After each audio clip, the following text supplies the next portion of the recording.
Well, hello everybody. Welcome back to another stream of the Goodnight reading series. I hope you're all doing well and feeling fantastic and ready to hang out, relax, and who knows, maybe even go to bed. So, last time we were reading in Jane Eyre to where we are now, we ended up with Jane getting sent to a school called Lowood, and she's slowly starting to try to fit into her new routine and what's going on. She used to live with her aunt, Mrs. Reed. However, Mrs. Reed did not like Jane, and Jane was considered to be too much of a child to deal with. So that's why she was sent to school. And part of her is like, that's great. I'm glad to be sent here because my aunt didn't give a damn about me. And yeah, so I'm glad to be here. And so that's kind of what Jane has going on right now. She's starting to get used to her classes and, you know, I think she's going to start making some friends. She technically kind of made a friend, but it's not really made out to that she made a friend yet. But I think it's going to be developing that story some more as we read. So right now we're just kind of going through her early upbringing and her school life.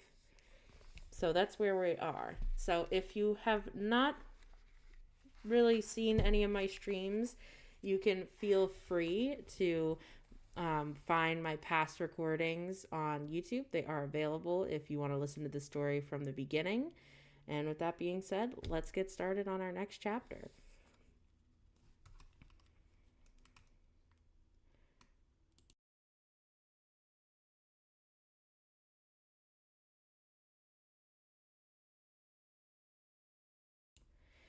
Chapter 6.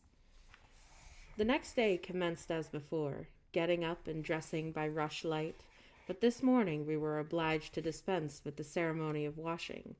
The water in the pitchers was frozen.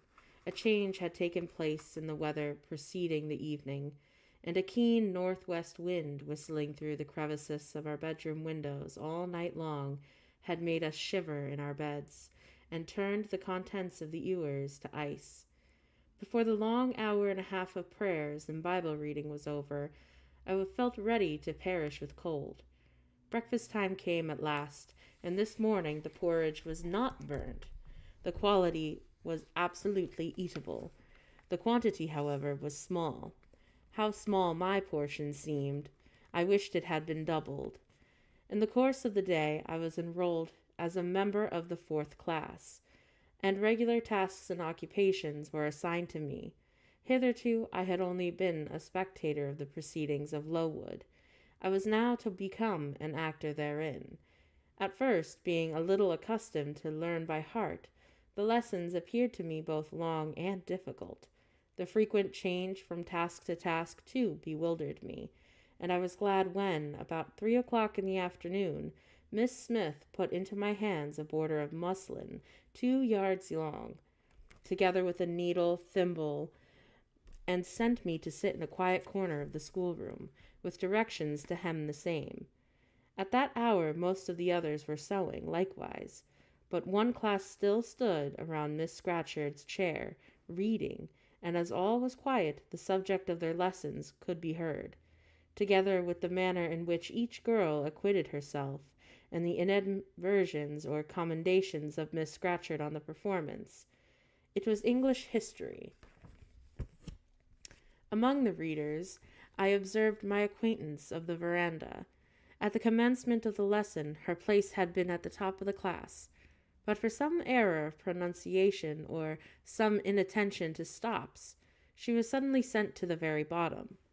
Even in that obscure position, Miss Scatcherd continued to make her an object of constant notice. She was continually addressing to her such phrases as the following: Burns, Burns, you are standing on the side of your shoe. Turn your toes out immediately. Burns, poke your chin most unpleasantly. Draw it in. Burns, I insist on you holding your head up. I will not have you before me in that attitude. A chapter having been read through twice, the books were closed and the girls examined. The lesson had comprised part of the reign of Charles I, and there were sundry questions about tonnage and poundage and ship money, which most of them appeared unable to answer. Still, every little difficulty was solved instantly when it reached Burns. Her memory seemed to have retained the substance of the whole lesson, and she was ready with answers on every point. I kept expecting that Miss Scatcherd would praise her attention, but instead of that, she suddenly cried out, "You dirty, disagreeable girl! You have never cleaned your nails this morning!" Burns made no answer. I wondered at her silence. Why, I thought, does she not complain that she would neither clean her nails nor wash her face, as the water was frozen? My attention was now called off by Miss Smith desiring me to hold a skein of thread, while she was winding it. She talked to me from time to time, asking whether I have ever been at school before, whether I could mark, stitch, knit, and all the other things needed, till she dismissed me. I could not pursue my observations on Miss Scatcherd's movements. When I returned to my seat, that lady was just delivering an order of which I did not catch the import.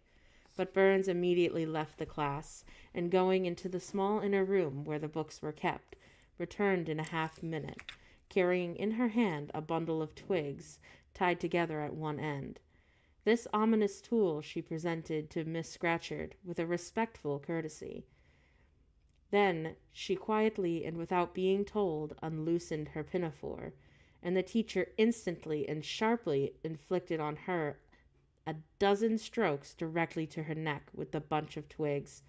Not a tear rose to Burns's eye, and while I paused from my sewing, because my fingers quivered at this spectacle with a sentiment of unavailing and impotent anger, not a feature of her pensive face altered its ordinary expression. "Hardened girl!" exclaimed Miss Scatcherd. "Nothing can correct you of your slatternly habits. Carry the rod away." Burns obeyed, and I looked at her narrowly as she emerged from the book closet. She was just putting her handkerchief into her pocket, and the trace of a tear glistened on her thin cheek. The play hour in the evening, I thought, was the pleasantest fraction of the day at Lowood. A bit of bread, the draught of coffee swallowed at 5 o'clock, had revived vitality, if it had not satisfied hunger. The long restraint of the day was slackened in the schoolroom, and it felt warmer in the morning, its fires being allowed to burn a little more brightly to supply, in some measure, the place of candles, yet not induced. The ruddy gloaming and the licensed uproar, the confusion of many voices gave one a welcome sense of liberty. On the evening of the day on which I had seen Miss Scatcherd flog her pupil, Burns, I wandered as usual among the forms and tables and laughing groups without a companion, yet not feeling lonely. When I passed the windows, I now and then lifted a blind and looked out. It snowed fast. A drift was already forming against the lower panes. Putting my ear close to the window, I could then distinguish from the gleeful tumult within the disconsolate moan of the wind outside. Probably if I had lately left a good home and kind parents, this would have been the hour when I should most keenly have regretted the separation. That wind would have saddened my heart even. This obscure chaos would have disturbed my peace. As it was, I was derived from both strange excitement and reckless and feverish. I wished the wind to howl more wildly, the gloom to deepen the darkness, and the confusion to rise to clamor. Jumping over the forms and creeping under tables, I made my way to one of the fireplaces. There, kneeling by the wire fender, I found Burns, absorbed and silent, abstracted from all around her by the companionship of a book, which she read by the dim glare of the embers. "Is it still Rasselas?" I asked, coming behind her. "Yes," she said. "I have just finished it." And in 5 minutes more she shut it up. I was glad of this. Now, I thought, I can perhaps get her to talk. I sat down by her on the floor. "What is your name besides Burns?" "Helen." "Do you come a long way from here?" "I come from a place far north, quite on the borders of Scotland." "Will you ever go back?" "I hope so, but nobody can be sure of the future." "So you must wish to leave Lowood?" "No, Why should I? I was sent to Lowood to get an education, and it would be of no use going away until I have attained that subject. But that teacher, Miss Scatcherd, is so cruel to you. Cruel? Not at all. She is severe, she dislikes my faults. And if I were in your place, I should dislike her. I should resist her if she struck me with that rod. I should get it from her hand. Oh, I should break it under her nose. Probably you would do nothing of the sort. But if you did, Mr. Brocklehurst would then expel you from school. That would be a great grief to your relations.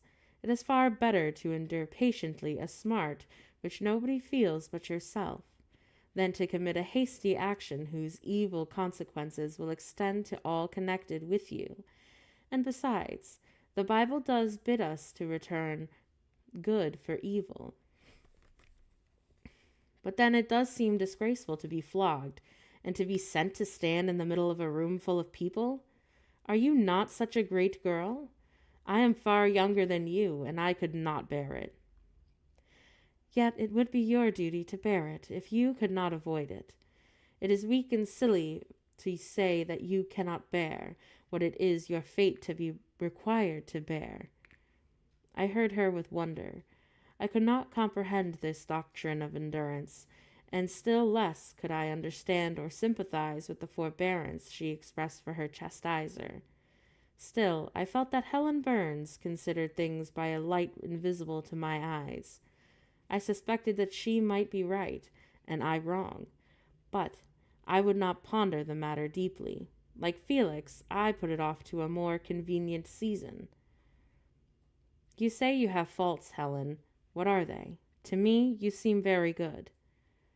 Then learn from me, not to judge by appearances. I am, as Miss Scatcherd said, slatternly. I seldom put and never keep things in order. I am careless, I do forget rules, and I read when I should be learning my lessons. I have no method, and sometimes I say, like you, that I cannot bear to be subjected to systematic arrangements. This is all very provoking to Miss Scatcherd, who is naturally neat, punctual, and particular. And she is cross and cruel, I added, but Helen Burns would not admit my addition. She kept silent.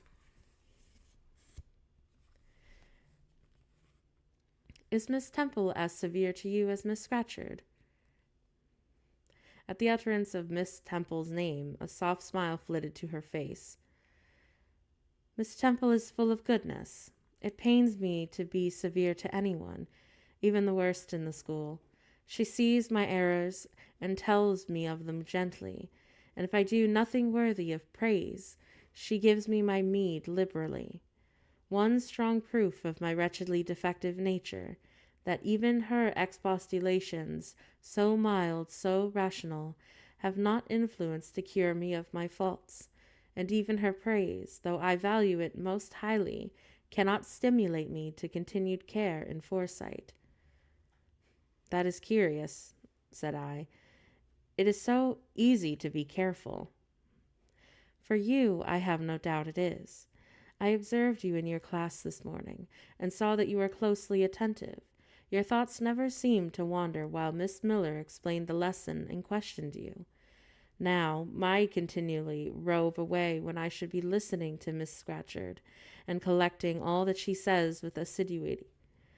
Often I lose the sound of her voice. I fall into a sort of dream. Sometimes I think that I am Northumberland, and that the noises that I hear around me are the bubbling of a little brook which runs through Deepden, near our house. Then, when it comes to my turn to reply, I have to be awakened, and having heard nothing of what was ready for listening to the visionary brook, I have no answer ready. Yet how well you replied this afternoon, I said. It was mere chance. The subject on which we had been reading had interested me. This afternoon, instead of dreaming of Deepden, I was wondering how a man who wished to do right could act so unjustly and as unwisely as Charles the First sometimes did. And I thought what a pity it was that, with his integrity and conscientiousness, that he could see no farther than the prerogatives of the crown. if he had been but able to look a little farther distance and see that they called the spirit of the age was tending. Still, I like Charles. I respect him. I pity him. Oh, the poor murdered king. Yes, his enemies were the worst. They shed blood, and they had no right to shed. How dared they kill him? Helen was talking to herself now. She had forgotten that I could not very well understand her, that I was ignorant or nearly so of the subject that she discussed. I recalled her to my level. And what does Miss Temple teach you? Do your thoughts wander then? No, certainly. Not often, because Miss Temple has generally something to say which is newer than my own reflections. Her language is singularly agreeable to me, and the information she communicates is often just what I wish to gain. Well then, with Miss Temple you are good? Yes, in a passive way. I make no effort. I follow as inclination guides me. There is no merit in such goodness. A great deal. You are good to those who are good to you. It is all I ever desire to be. If people were always kind and obedient to those who are cruel and unjust, the wicked people would all have it their own way. They would never feel afraid, and so they would never alter, but would grow worse and worse with time. When we are struck without reason, we should strike back, again, even hard. I am sure we should, so hard as to teach the person who struck us to never do it again. You will change your mind, I hope, when you grow older. As yet you are but a little untaught girl. But I feel this, Helen. I must dislike those who, whatever I do to please them, persist in disliking me. I must resist those who punish me unjustly, as it is natural as that I should love those who show me affection, or submit to punishment when it feels deserved.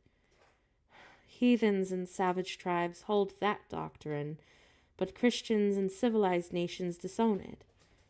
How? I don't understand. It is not violence that overcomes hate, nor vengeance that most certainly heals injury. What then? Read the New Testament and observe what Christ says and how he acts. Make his word your rule and his conduct your example. What does he say? Love your enemies and bless them that curse you. Do good to them that hate you and despitefully use you. Then I should love Mrs. Reed, which I cannot do. I should bless her son John, which is impossible. In her turn, Helen Burns asked me to explain, and I proceeded forthwith to pour out in my own way the tale of my sufferings and resentments, bitter and truculent. When excited, I spoke as I felt, without reserve or softening. Helen heard me patiently to the end. I expected that she would then make a remark, but she said nothing. Well, I asked patiently, is not Mrs. Reed a hard-hearted, bad woman? She has been unkind to you, no doubt, because you see she dislikes your cast of character, as Miss Scatcherd does mine. But how minutely you remember all that she has done and said to you. What a singularly deep impression her injustice seems to have made on your heart.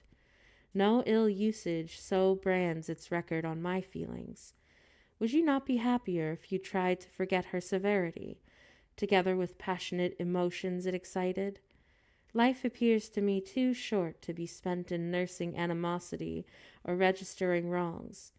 We are, and we must be, one and all, burdened with faults in this world, but the time will soon come when I trust we shall put them off in putting off our corruptible bodies, when debasement and sin will fall from us like the cumbrous frame of flesh, and the only spark of the spirit will remain, the palpable principle of light and thought, pure as when it left the and it makes eternity a rest, a mighty home, not a terror and an abyss. Besides, with this creed, I can so clearly distinguish between criminal and his crime. I can so sincerely forgive the first while I abhor the last. With this creed, revenge never worries my heart.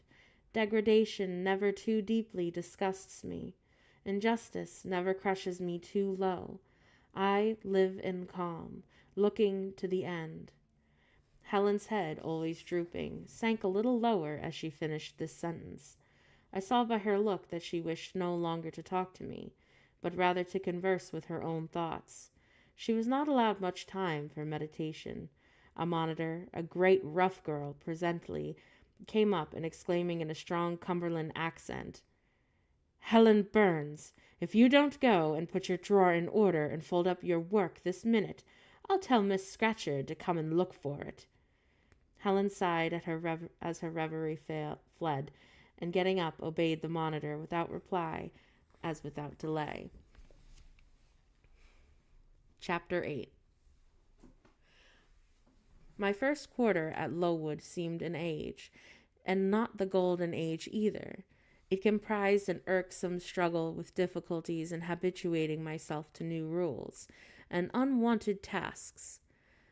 The fear of failure in these points harassed me worse than the physical hardships of my lot, though these were no trifles. During January, February, and part of March, the deep snows and their melting, the almost impassable roads prevented our stirring beyond the garden walls, except to go to church. But within these limits we had to pass an hour every day in the open air. Our clothing was insufficient to protect us from severe cold. We had no boots. The snow got into our shoes and melted there. Our ungloved hands became numbed and covered with chilled blains, as were our feet. I remember well the distracting irritation I endured from this, and that every evening, when my feet inflamed in the torture of thrusting the swelled, raw, and stiff toes into my shoes in the morning. Then the scantily supply of food was also distressing. With the keen appetites of growing children, we had scarcely sufficient to keep alive a delicate invalid. From this deficiency of nourishment insulted as an abuse, which pressed hardly on the younger pupils. Whenever the famished great girls had the opportunity, they would then coax or menace the little ones out of their portion. Many a time I had stared between two claimants of the precious morsel of brown bread distributed at tea time, and after relinquishing to a third half of its contents of my mug of coffee, I have swallowed the remainder of the accompaniment of secret tears and forced them from me by the exigency of hunger. Sundays were dreary days in that wintry season. We had but to walk 2 miles to Brocklebridge Church, where a patron officiated it. We set out cold. We arrived at church colder. During the morning service, we became almost paralyzed. It was too far to return to dinner, and an allowance of cold meat and bread in some penurious proportion observed in our ordinary meals was served around between the services. At the close of the afternoon service, we returned by an exposed and hilly road, where the bitter winter wind, blowing over a range of snowy summits to the north, almost flayed the skin from our faces. I can remember Miss Temple walking lightly and rapidly along our drooping line, her plaid cloak, which frosty wind fluttered and gathered close about her, and encouraging us by precept and example to keep up our good spirits and march forward, as she said, like stalwart soldiers. The other teachers, poor things, were generally themselves too much dejected to attempt the task of cheering others. How we longed for the light and heat of a blazing fire when we got back, but to the little ones at least, this was denied. Each hearth in the schoolroom was immediately surrounded by a double row of great girls, and behind them the younger children crouched in groups, wrapping their starved arms in their pinafores.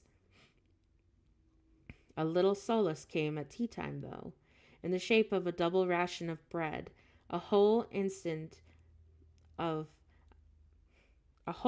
of a half, a slice that was most delicious with the addition of a thin scrape of butter. It was the hebdomadal treat to which we all looked forward to from Sabbath to Sabbath. I generally contrived to reserve a moiety of this bounteous repast for myself, but the remainder I was invariably obliged to part with. The Sunday evening was spent in repeating by heart the Church of Catechism, and the 5th, 6th, and 7th chapters of St. Matthew, and in listening to the long sermon read by Miss Miller, whose irrepressible yawns attested her weariness. A frequent interlude of these performances was an enactment of a part of Eucharis by some half-dozen of little girls who, overpowered with sleep, would fall down, if not out of the 3rd loft, yet the 4th form, and be taken up half dead. The remedy was to thrust them forward into the center of the schoolroom, and oblige them to stand there till the sermon was finished. Sometimes their feet failed them, and they sank together in a heap. They were then propped up with the monitor's high stools.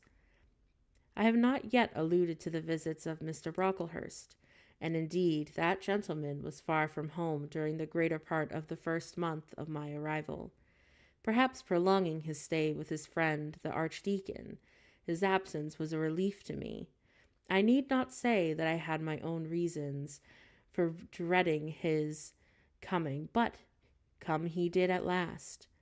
One afternoon, as I was sitting with a slate in my hand, puzzling over a sum in a long division, my eyes, raised in abstraction to the window, caught the sight of a figure just passing. I recognized almost instinctively the gaunt outline, and when, 2 minutes later, all the school teachers included rose in mass, it was not necessary for me to look up in order to ascertain whose entrance they thus greeted. A long stride measured the schoolroom, and presently, beside Miss Temple, who herself had risen, stood the same black column which had frowned on me so ominously from the hearth-rug of Gateshead. I now glanced sideways at this piece of architecture. Yes, I was right.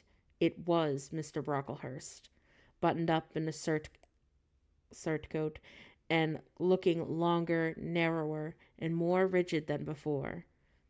I had my own reasons for being dismayed at this apparition. Too well I remembered the perfidious hints given by Mrs. Reed about my disposition, and the promise pledged by Mr. Brocklehurst to appease Miss Temple and the churches of my vicious nature.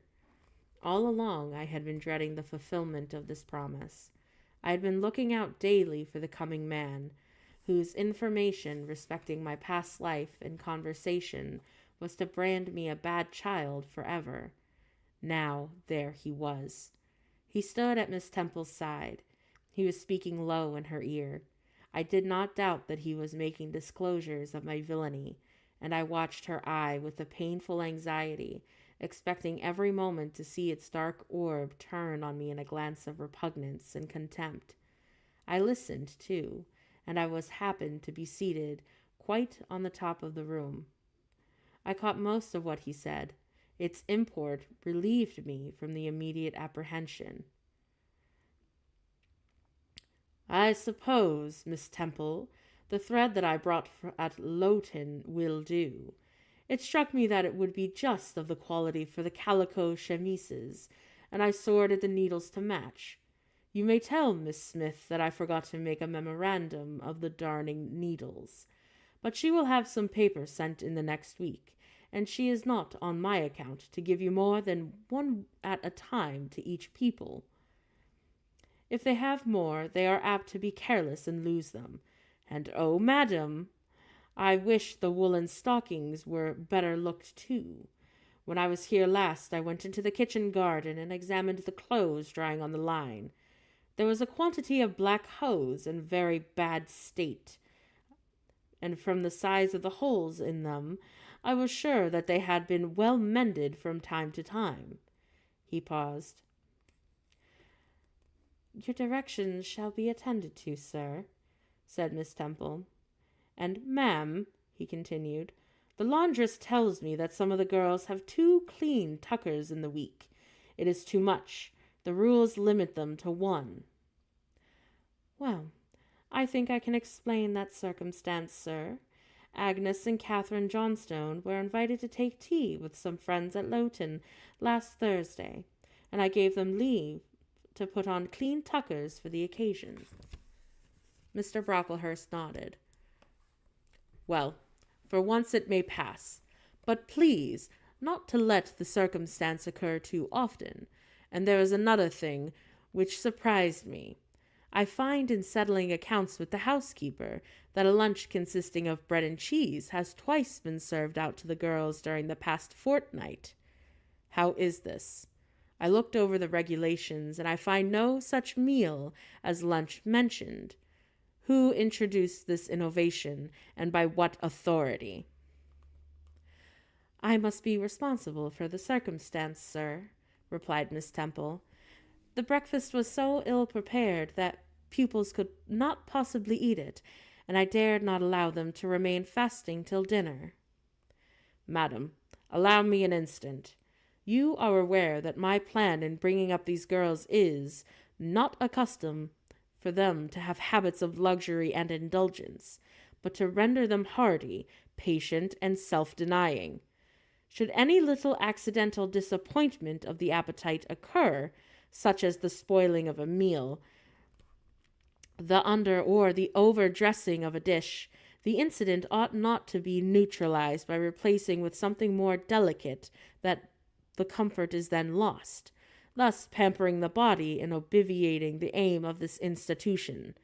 I ought to be improved to the spiritual edification of the pupils by encouraging them to evince fortitude under the temporary privation.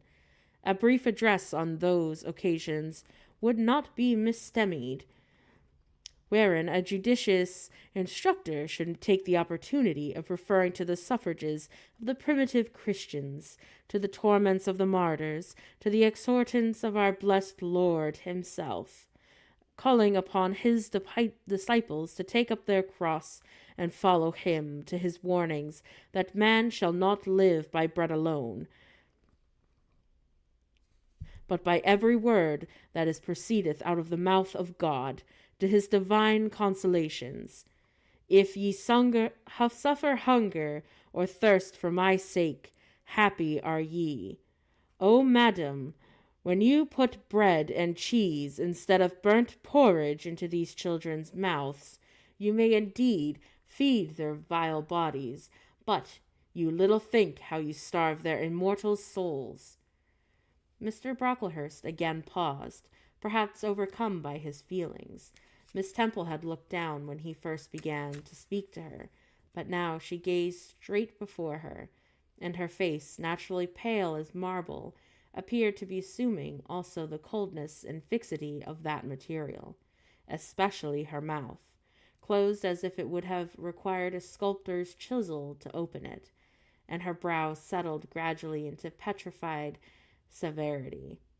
Meantime, Mr. Brocklehurst, standing on the hearth with his hands behind his back, majestically surveyed the whole school. Suddenly his eye gave a blink, as if it had met something that either dazzled or shocked its pupil. Turning, he said in a more rapid accent than he had hitherto used, Miss Temple, what is that girl, the one with the curled hair? Red hair, ma'am, curled all over. And extending his cane, he pointed to the awful object, his hand shaking as he did so. That is Julia Severn, replied Miss Temple very quietly. Miss Severn, ma'am? And why has she or any other curled hair? Why, in defiance of every precept and principle of this house, does she conform to the world so openly, here in an evangelical charitable establishment, as to wear her hair in one mass of curls? Well, Julia's hair curls naturally, returned Miss Temple, still more quietly. Naturally, yes, but we are not to conform to nature. I wish that these girls to be the children of grace. And why that abundance? I have again and again intimated that I desire the hair to be arranged closely, modestly, and plainly. Miss Temple, that girl's hair must be cut off entirely. I will send a barber tomorrow, and I will see that the others, who have far too much of excrescence, that tall girl there, tell her to turn around. Tell all the first form to rise up and direct their faces to the wall." Miss Temple passed her handkerchief over her lips, as if to smooth away the involuntary smile that curled to them. She gave the order, however. When the first class could take in what was required of them, they obeyed. Leaning a little back on my bench, I could see the looks and grimaces which they commented on this maneuver. It was a pity that Mr. Brocklehurst could not see them too. He would perhaps have felt that, whatever he might do with the outside of the cup and the platter, the inside was further beyond the interference than he imagined. He scrutinized the reverse of these living metals some 5 minutes, then produced a sentence. These words fell like the knell of doom. "All those top nuts must be cut off." Miss Temple seemed to remonstrate. "Madam," he pursued, "I have a master to serve whose kingdom is not of this world. My mission is to mortify these girls and the lusts of the flesh, to teach them to clothe themselves with shamefacedness and sobriety, not with braided hair and costly apparel. Each of the young persons before us has a string of hair twisted in plaits, which vanity itself might have woven. These, I repeat, must be cut off.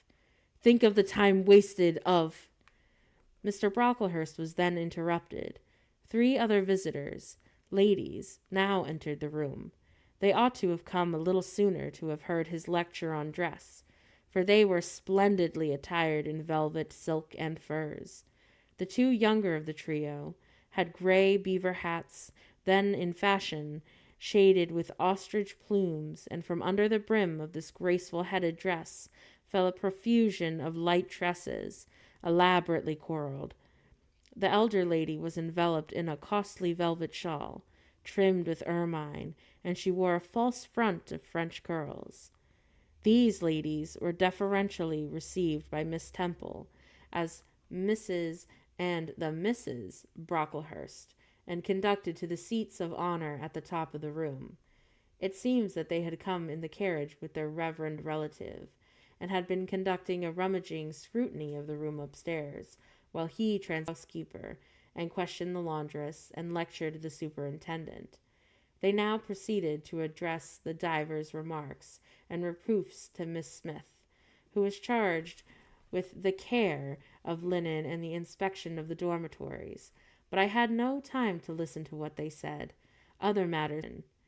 Hitherto, while gathering up the discourse of Mr. Brocklehurst and Miss Temple, I had not at the same time neglected precautions to secure my personal safety, which I thought would be effected if I only elude observation. To this end I had sat well back on the form, and while seeming to be busy with my sum, had held my slate in such a manner to conceal my face. I might have escaped notice, had not my treacherous slate somehow happened to slip from my hand, and falling with an obtrusive crash, directed every eye upon me. I knew it was all over now, and as I stooped to pick up the 2 fragments of slate, I rallied my forces for the worst, and it came. "A careless girl," said Mr. Brocklehurst, and immediately after, "It is the new pupil, I perceive." And before I could draw breath, "I must not forget, I have a word to say respecting her." Then aloud, how loud it seemed to me, "Let the child who broke her slate come forward." Of my own accord, I could not have stirred. I was paralyzed. But the 2 great girls who sat on each side of me set me on my legs and pushed me towards the dreaded judge. And then Miss Temple gently assisted me to his very feet, and I caught her whispered counsel. "Don't be afraid, Jane. I saw it was an accident. You shall not be punished." The kind whisper went to my heart like a dagger. Another minute and she might despise me for a hypocrite, I thought, and in an impulse of fury against Reed, Brocklehurst, and their company, bounded in my pulses at the conviction. I was no Helen Burns. "Fetch that stool," said Mr. Brocklehurst, pointing to a very high one from which a monitor had just risen. It was brought. "Place the child upon it." And I was placed there, by whom I don't know. I was in no condition to know particulars.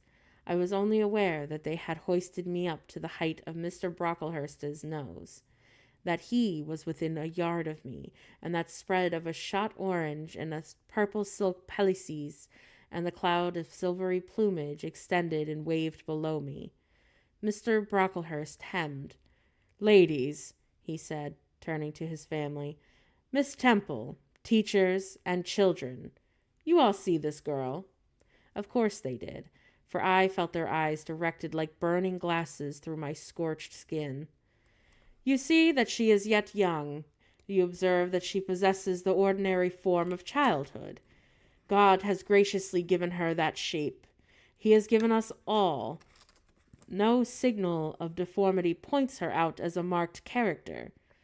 Who would think that the evil one had already found a servant and an agent in her? Yet such, I grieve to say, is the case." A pause in which I began to steady the palsy of my nerves, and to the feel of the Rubicon that was passed, and that the trial, no longer to be shrieked, must be firmly sustained.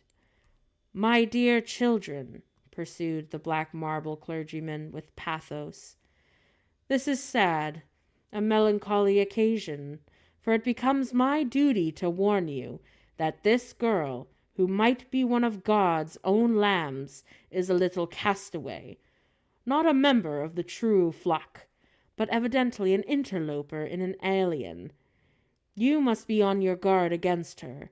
You must shun her example.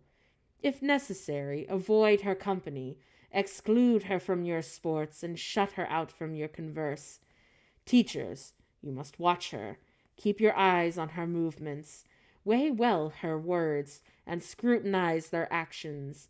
Punish her body to save her soul, if indeed such salvation be possible. For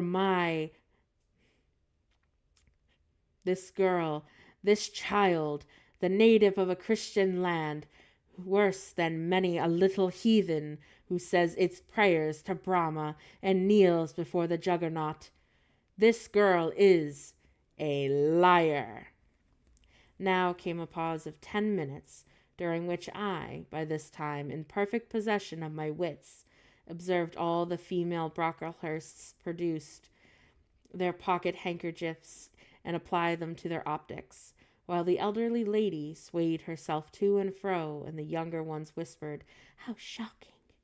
And Mr. Brocklehurst resumed, "This I learned from her benefactress, from the pious and charitable lady who adopted her in her orphaned state, reared her as her own daughter, and whose kindness, whose generosity, oh, the unhappy girl repaid by an ingratitude so bad, so dreadful, that at last her excellent patroness was obliged to separate her from her own young ones, fearful that her vicious example should contaminate their purity. She has set her here to be healed, even as the Jews of old sent their disease to the troubled pool of Bethesda, and the teacher's superintendent, oh, I beg you not to allow the waters to stagnate around her." With this sublime conclusion, Mr. Brocklehurst adjusted the top button of his surtout, muttered something to his family, who rose and bowed to Miss Temple, and then all the great people sailed in a state from the room. Turning at the door, my judge said, "Let her stand half an hour longer on that stool, and let no one speak to her during the remainder of the day." There I was then, mounted aloft, I who had said I could not bear the shame of standing on my natural feet in the middle of the room, was now exposed to the general view on a pedestal of infamy. What my sensations were no language can describe, but just as they all rose, stifling my breath and constricting my throat, a girl came up and passed me. and in passing she lifted her eyes. What a strange light inspired them! What an extraordinary sensation that ray sent through me! How the new feeling bore me up! It was as if a martyr, a hero, had passed a slave or victim and imparted strength in the transit. I mastered the rising hysteria and lifted up my head and took a firm stand on the stool.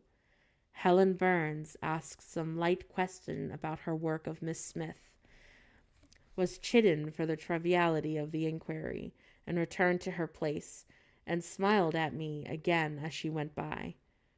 What a smile she had!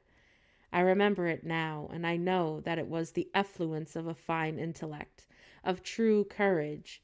It lit up her marked lineaments, her thin face, her sunken gray eye, like a reflection from the aspect of an angel. Yet at this moment Helen Burns wore on her arm the untidy badge. Scarcely an hour ago I had heard her being condemned by Miss Scatcherd to a dinner of bread and water on the morrow, because she had blotted an exercise in copying it out. Such is the imperfect nature of man. Such spots are there on the disk of the clearest planet, and eyes like Miss Scatcherd's can only see those minute defects, and are blind to the full brightness of the orb.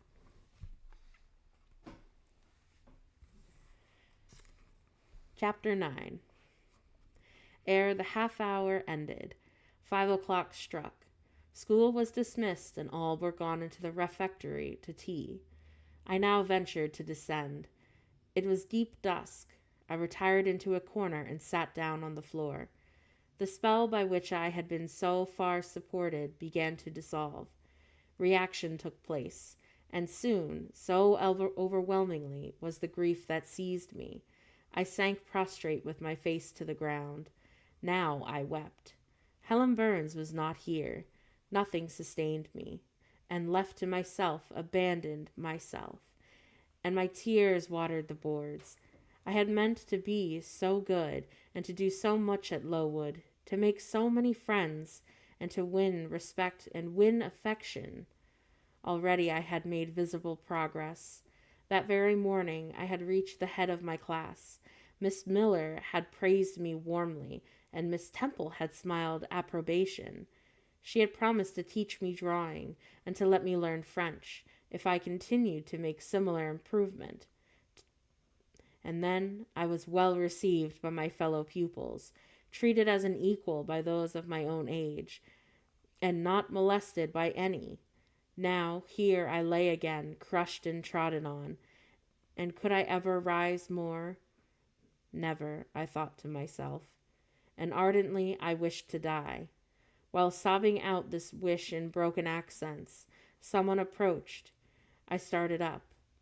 Again, it was Helen Burns who was near me. The fading fires just showed her, coming up long, in a vacant room. She brought my coffee and bread. "Come, eat something," she said, but I put both away from me, feeling as if a drop or a crumb would have choked me in my present condition. Helen regarded me, probably with surprise. I could not now abate my agitation. Though I tried hard, I continued to weep aloud. She sat down on the ground and embraced her knees with her arms, and rested her head upon them, and in that attitude she remained silent as an Indian. I was the first who spoke. "Helen, why do you stay with a girl whom everybody believes to be a liar?" "Everybody, Jane. Why, there are only 80 people who have heard you so called, and the world contains hundreds of millions." "But what have I to do with millions? The 80 that I know despise me." "Jane, you are mistaken. Probably not one in school either despises or dislikes you. Many, I am sure, pity you much." "How can they pity me after what Mr. Brocklehurst has said?" "Mr. Brocklehurst is not a god, nor is he even a great and admired man. He is little liked here. He never took steps to make himself liked. He had treated you as an especial favorite, you would have found enemies, declared or convert. All around you as it is, the greater number would offer you sympathy if they dared. Teachers and pupils may look coldly on you for a day or two, but friendly feelings are concealed in their hearts. And if you persevere in doing well, these feelings will ere long appear so much the more evidently for their temporary suppression. Besides, Jane, she paused. What, Helen? Said I, putting my hand into hers. She chafed my fingers gently to warm them, and went on. If all the world hated you and believed you wicked, while your own conscience approved you and absolved you from guilt, you would not be without friends. No, I know I should not think well of myself, but that is not enough. If others don't love me, I would rather die than live. I cannot bear to be solitary and hated. Oh, Helen, look here, to gain some real affection from you, or Miss Temple, or any other whom I truly love, I would willingly submit to have the bone of my arm broken, or to let a bull toss me, or to stand behind a kicking horse and let it dash its hoof at my chest. Oh, hush, Jane. You think too much of the love of human beings. You are too impulsive, too vehement. The sovereign hand that created your frame and put life into it has provided you with other resources than your feeble self, or than other creatures as feeble as you. Besides this earth, and besides the race of men, there is an invisible world and a kingdom of spirits that is around us, for it is everywhere, and those spirits watch us, for they are commissioned to guard us. And if we were dying or in pain and shame, if scorn smote us on all sides and hatred crushed us, oh, the angels would see our tortures and recognize our innocence. And God waits only for the separation of spirit from flesh to crown us with a full reward. Why then should we ever sink so overwhelmed with distress when life is so soon over, and death is so certain an entrance to happiness, to glory? I was silent. Helen had calmed me, but in a tranquillity she imparted there was an alloy of inexpressible sadness. I felt the impression of woe as she spoke, but I could not tell whence it came, and when, having done speaking, she breathed a little fast and coughed a little short, I momentarily forgot my own sorrows to yield a vague concern for her. Resting my head on Helen's shoulders, I put my arms around her waist and drew her to me, and we reposed in silence. We had not sat long thus when another person came in. Some heavy clouds, swept against the sky by a rising wind, had left the moon bare, and her light, streaming through the window near, shone full both on us and the approaching figure, which we at once recognized as Miss Temple. I came on purpose to find you, Jane Eyre, she said. I want you in my room, and as Helen Burns is with you, Shay may come with you. We went, following the superintendent's guidance. We had to thread some intricate passages and mount a staircase before we reached her apartment. It contained a good fire and looked cheerful. Miss Temple told Helen Burns to be seated in a low armchair,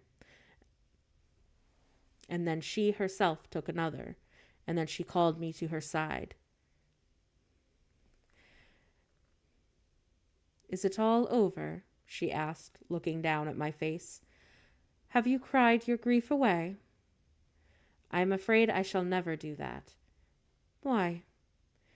Because I have been wrongly accused, and you, ma'am, and everyone else will now think me wicked.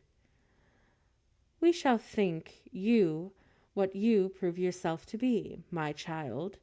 Continue to act as a good girl, and you will satisfy us. Shall I, Miss Temple? You will, she said, passing her arm around me.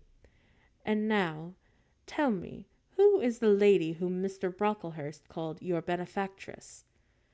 Mrs. Reed, my uncle's wife. My uncle is dead, and he left me to her care. Did she not, then, adopt you of her own accord? No, ma'am. She was sorry to have to do it, but my uncle, as I have often heard the servants say, got her to promise before he died, and she would always keep me. Well, Jane, you know, or at least I will tell you now, that when a criminal is accused, he is always allowed to speak in his own defense. You have been charged with a falsehood. Defend yourself to me as well as you can. Say whatever your memory suggests is true, but add nothing and exaggerate nothing. I resolved, and in the depth of my heart, that I would be the most moderate and most correct, and having reflected a few minutes in order to arrange them coherently, what I had to say, I told her all the story of my sad childhood. Exhausted by emotion, my language was more subdued than it generally was when it developed that sad theme, and mindful of Helen's warning against the indulgence of resentment, I infused into the narrative far less of gall and wormwood than the ordinary. Thus restrained and simplified, it sounded more credible. I felt as if I went on that Miss Temple fully believed me. In the course of the tale, I mentioned Mr. Lloyd as having come to see me after the fit, for I never forgot the frightful episode of the Red Room, and in detailing which my excitement was sure, in some degree, to break bounds, for nothing could soften in my recollection the spasm of agony which clutched my heart when Mrs. Reed spurned my wild supplication for pardon, and then locked me in a second time in the dark and haunted chamber. I had finished my story, and then Miss Temple regarded me a few minutes in silence, and then she said, I know something of Mr. Lloyd. I shall write to him. If his reply agrees with your statement, then you shall be publicly cleared from every imputation. To me, Jane, you are clear now. She kissed me, and still keeping me at her side, she proceeded to address Helen Burns. How are you tonight, Helen? Have you coughed much today? Not quite as much as I think, ma'am. And is there pain in your chest? It is a little better. Miss Temple got up and took her hand and examined her pulse. Then she returned to her own seat. As she resumed it, I heard her sigh low. She was pensive a few minutes. Then, rousing herself, she said cheerfully, But you two are my visitors tonight. I must treat you as such. She rang her bell. Barbara, she said to the servant who answered it, I have not had tea yet. Bring the tray and place cups for these two young ladies. And a tray was soon brought. How pretty to my eyes did the china cups and bright teapot look, placed on the little round table near the fire. How fragrant was the steam of the beverage, and the scent of toast, which, however, I, to my dismay, discerned only the very small portion. Miss Temple discerned it too. Barbara, she said, can you not bring a little more bread and butter? There is not enough for 3. Barbara went out and returned soon. Madam, Miss Harden says she has sent up the usual quantity. Mrs. Harden, be it observed, was the housekeeper, a woman after Mr. Brocklehurst's own heart, made up of equal parts of whalebone and iron. Oh, very well, returned Miss Temple. We must make do, Barbara, I suppose. And as the girl withdrew, she added smilingly, Fortunately, I have it in my power to supply deficiencies for this one. Having invited Helen and me to approach the table, placed before each of us a cup of tea with one delicious but thin morsel of toast. She got up and unlocked a drawer, and taking from it a parcel wrapped in paper, disclosed presently to our eyes a good-sized seed cake. I meant to give each of you some of this to take with you, she said, but there is so little toast that you may have it now. And she proceeded to cut slices with a generous hand.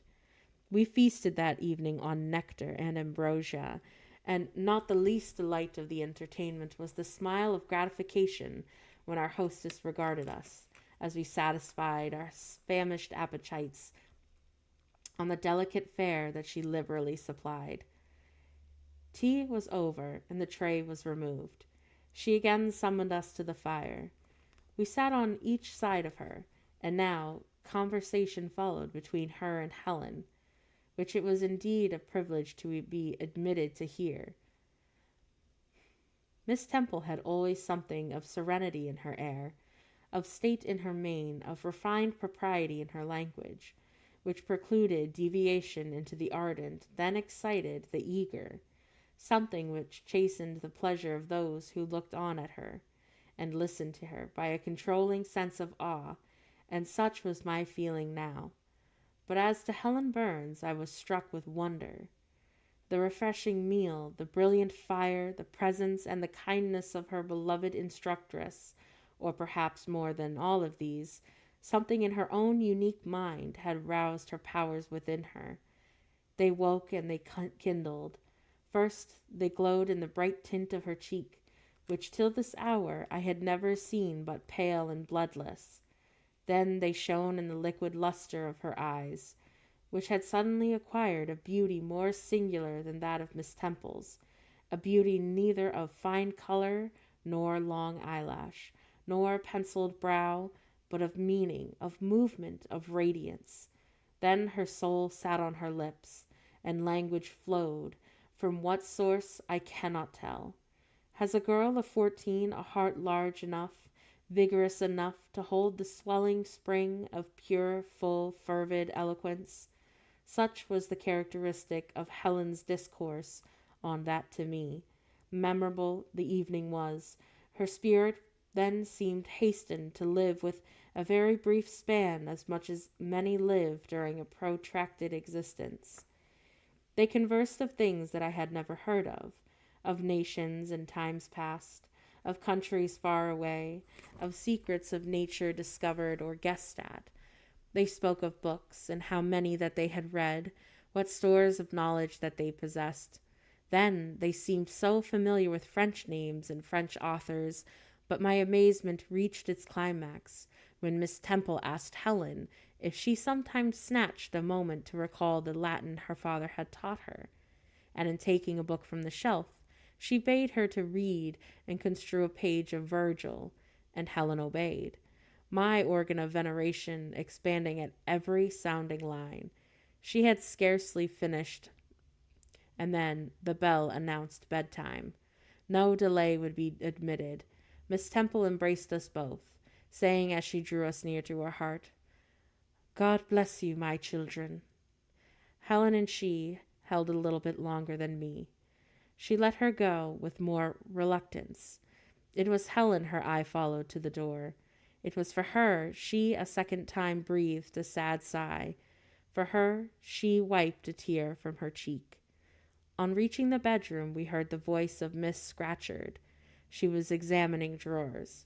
She had just pulled out Helen Burns's, and when we entered, Helen was greeted with a sharp reprimand and told that tomorrow she should have a dozen of untidily folded articles pinned to her shoulder.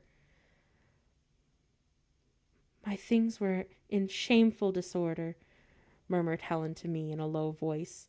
"I intended to have arranged them, but I forgot." Next morning, Miss Scatcherd wrote in a conspicuous character on a piece of pasteboard the word slattern, and bound it like a phylactery around Helen's large, mild intellect and benign-looking forehead. She wore it till evening, patient and unresentful, regarding it as a deserved punishment. The moment Miss Scatcherd withdrew afternoon school, I ran to Helen and tore it off, and thrust it into the fire, the fury of which she was incapable had been burning in my soul all day. Tears, hot and large, had continually been scalding my cheek, for the spectacle of her sad resignation gave me an intolerable pain at my heart. About a week subsequently to the incidences above narrated, Miss Temple, who had written to Mr. Lloyd, received his answer. It appeared that what he said went to corroborate my account. Miss Temple, having assembled the whole school, announced that inquiry had been made into the charges alleged against Jane Eyre, and that she was most happy to pronounce that her to be completely cleared from every imputation. The teachers then shook their hands with me and kissed me, and a murmur of pleasure ran through the ranks of my companions. Thus relieved of a grievous load, I from that hour set to work afresh, resolved to pioneer my way through every difficulty. I toiled hard, and my success was proportionate to my efforts. My memory, not naturally tenacious, improved with practice. Exercise sharpened my wits, and in a few weeks I was promoted to a higher class, and in less than 2 months I was allowed to commence French and drawing. I learned the first 2 tenses of the verb être, and sketched my first cottage, and on that same day. That night, on going to bed, I forgot to prepare in imagination the Barmecide supper of hot roast potatoes, or white bread and new milk, with which I was wont to amuse my inward cravings. I feasted instead on the spectacle of ideal drawings, which I saw in the dark, all the work of my own hands, freely penciled houses and trees and picturesque rocks and ruins, Cupid-like groups of cattle, and sweet paintings of butterflies hovering over unblown roses, of birds picking at ripe cherries, of wrens' nests enclosing pearl-like eggs, wreathed about with young ivy sprays. I examined too, in thought, the possibility of my ever being able to translate currently a certain little French story which Madame Perrault had that day shown me. Nor was that problem solved to my satisfaction ere I fell sweetly asleep. Well has Solomon said, "Better is a dinner of herbs where love is, than a stalled ox with hatred therewithin." I could not now have exchanged Lowood with all the privations that Gateshead and its daily luxuries had. Well, that is the end for tonight. So I will be streaming again tomorrow at 8 p.m. Eastern Time.